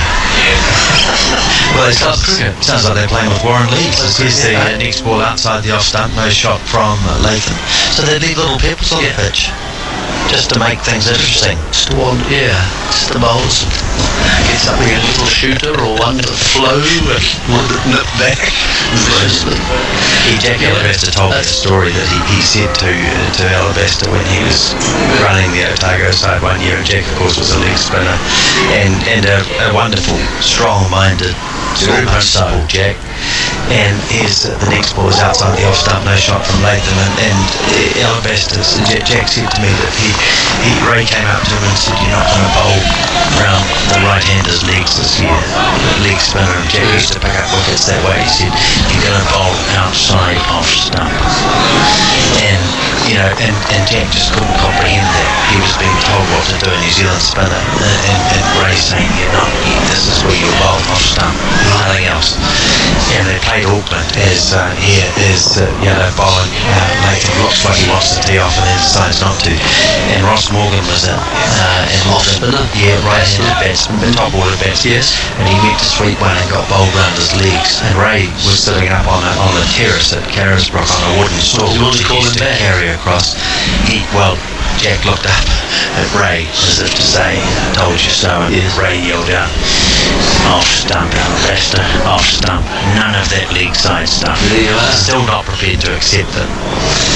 A real character. Yes. Okay, we miss colourful people like that in the game now, I think. because the next ball's short and Latham doesn't play. Well, yeah, I remember quite a few guys in my sort of club cricket career too. There were some very good characters in those days.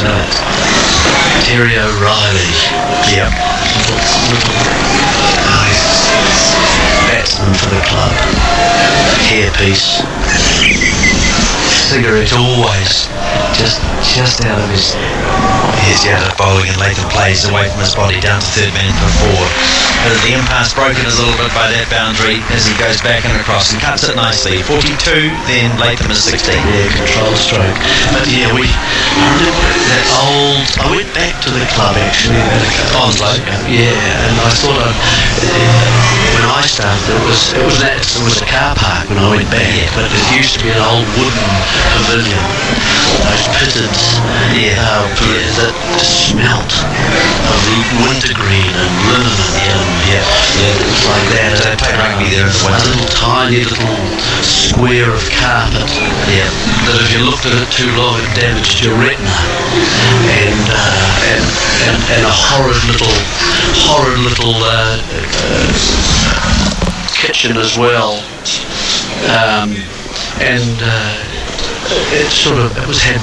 Had kind of, I guess it was a wallpaper in the kitchen at Onslow. This is sorry, we're just changing beside me. So we're talking about the Onslow Club. Here's the first ball of a new over from Shami, and it's played defensively by Blundell. He's being tested a little bit at the moment.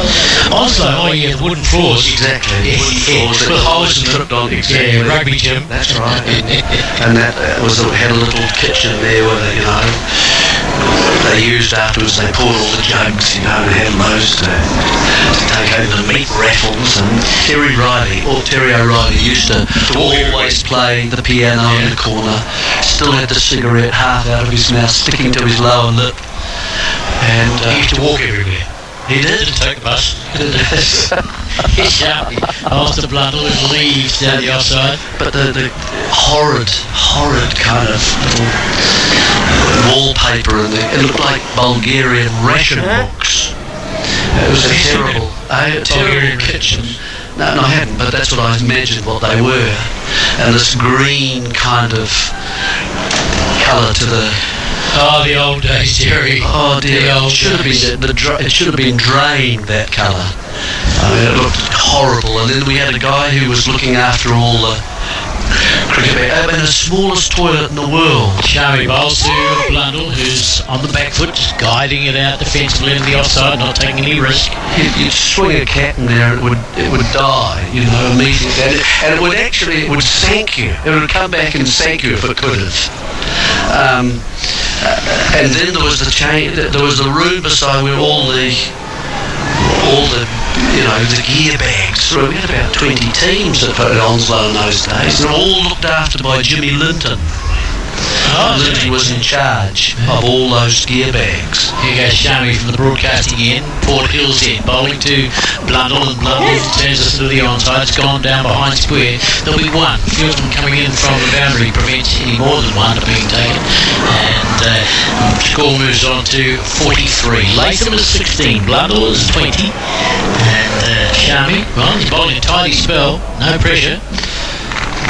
Never played it near Park, I don't think. Shami has, but Jimmy was there. I'll tell you, Jim was had an artificial leg. Actually, he was known as Clubfoot for that reason, and private bat.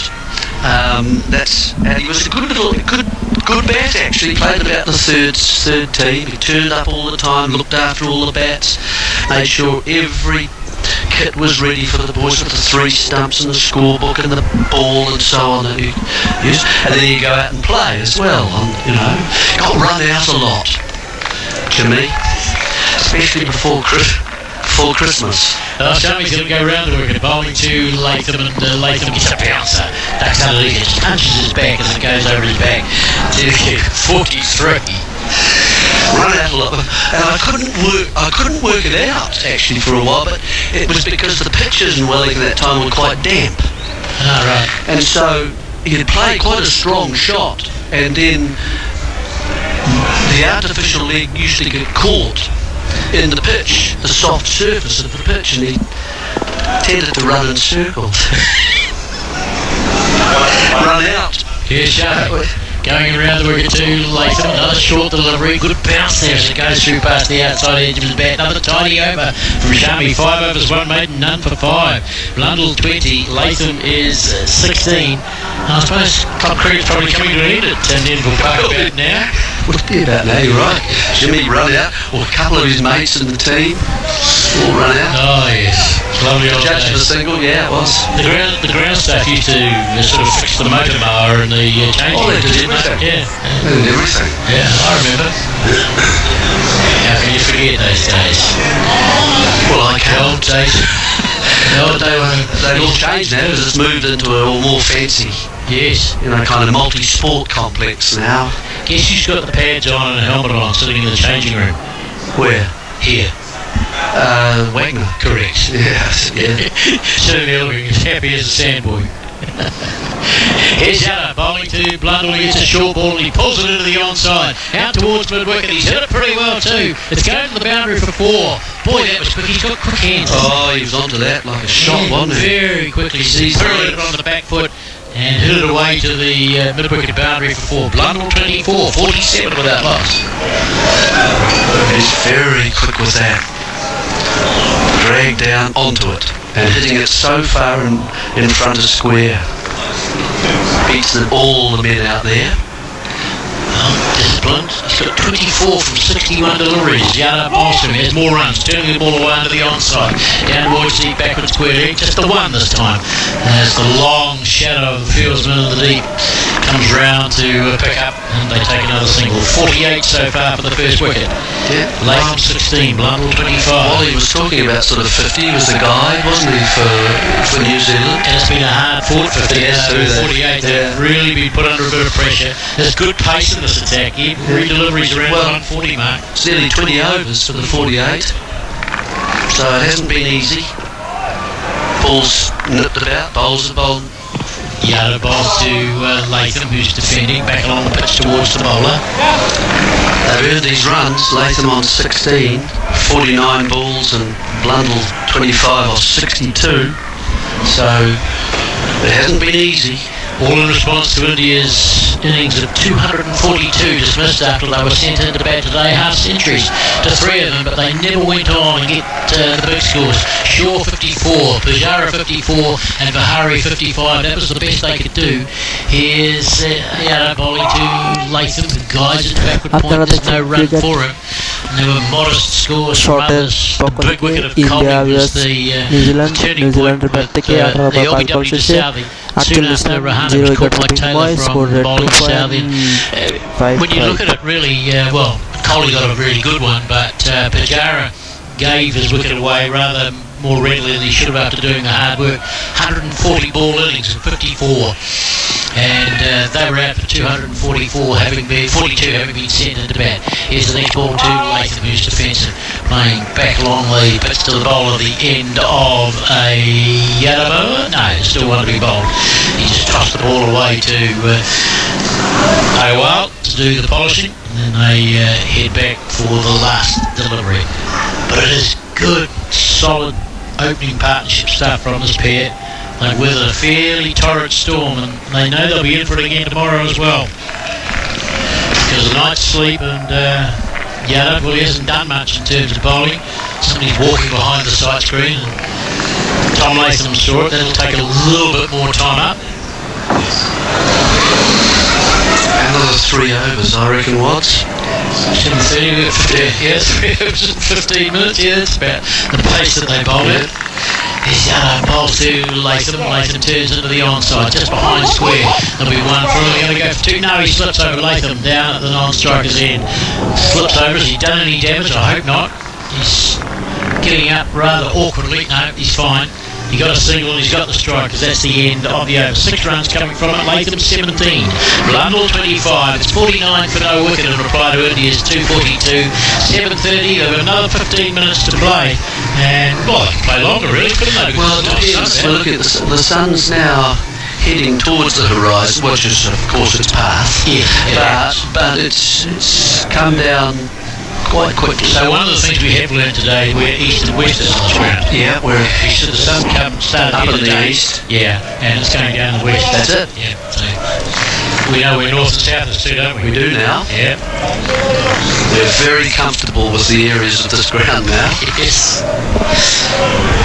Well, so let's see more from Shami, is it? Yep. Behind Shami is to continue with his yellow tail hanging out the back of his trousers. He's going to continue round the wicket, bowling to Latham, the 20th over of the innings. Round the wicket to Latham, who's on the front foot, just punching it past. Man and extra cover. It's heading off towards the boundary. He's hit that quite well. It was just a defensive prod of the ball. He pushed it, a check drive. It beat the dive of the fieldsman Vihari down the boundary for 4. That's the 50 for New Zealand posted. 52. And a boundary to Latham takes his score to 21. Just a good solid shot, wasn't it? Just a forward defence really, just with a little bit more power behind it, but no more than that. And Vihari in sort of level with the bowling crease on the offside, just a bit close to stop that. 50.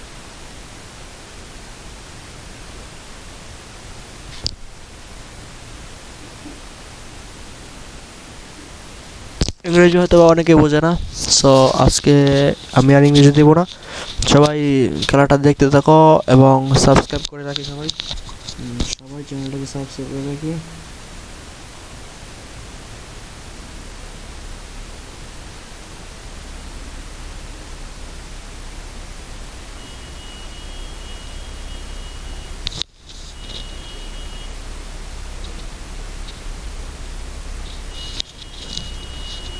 Ahmad, tada Ahmad.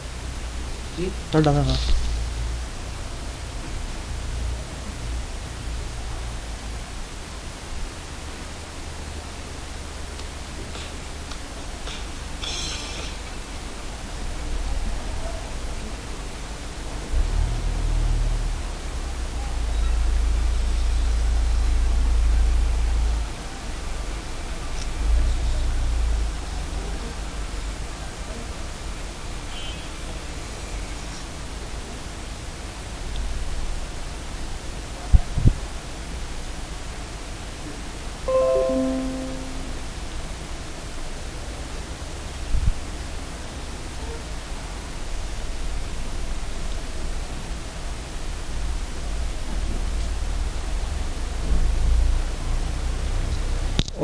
শেষে 5 বল 0 উইকেটের বিনিময়ে 57 run.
নজর ভাই,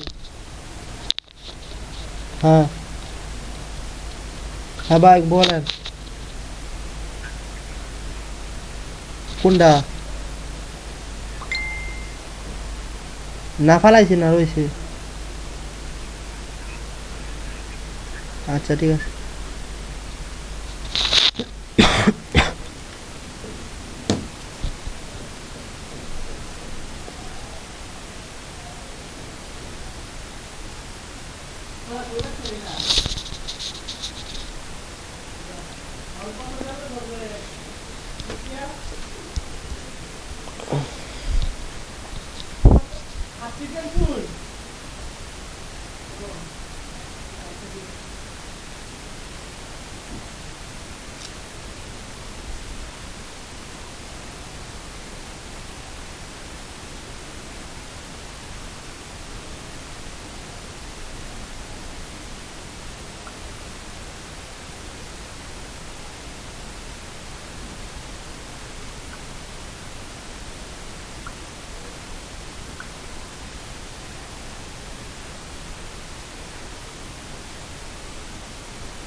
3 নম্বর মনে হয়।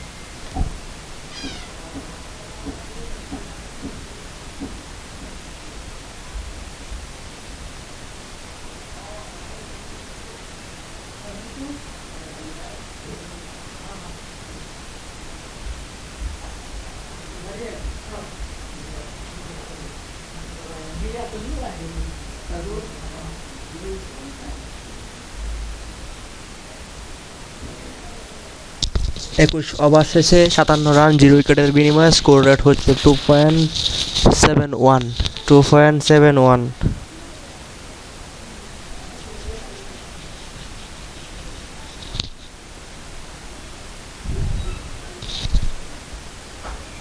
2.71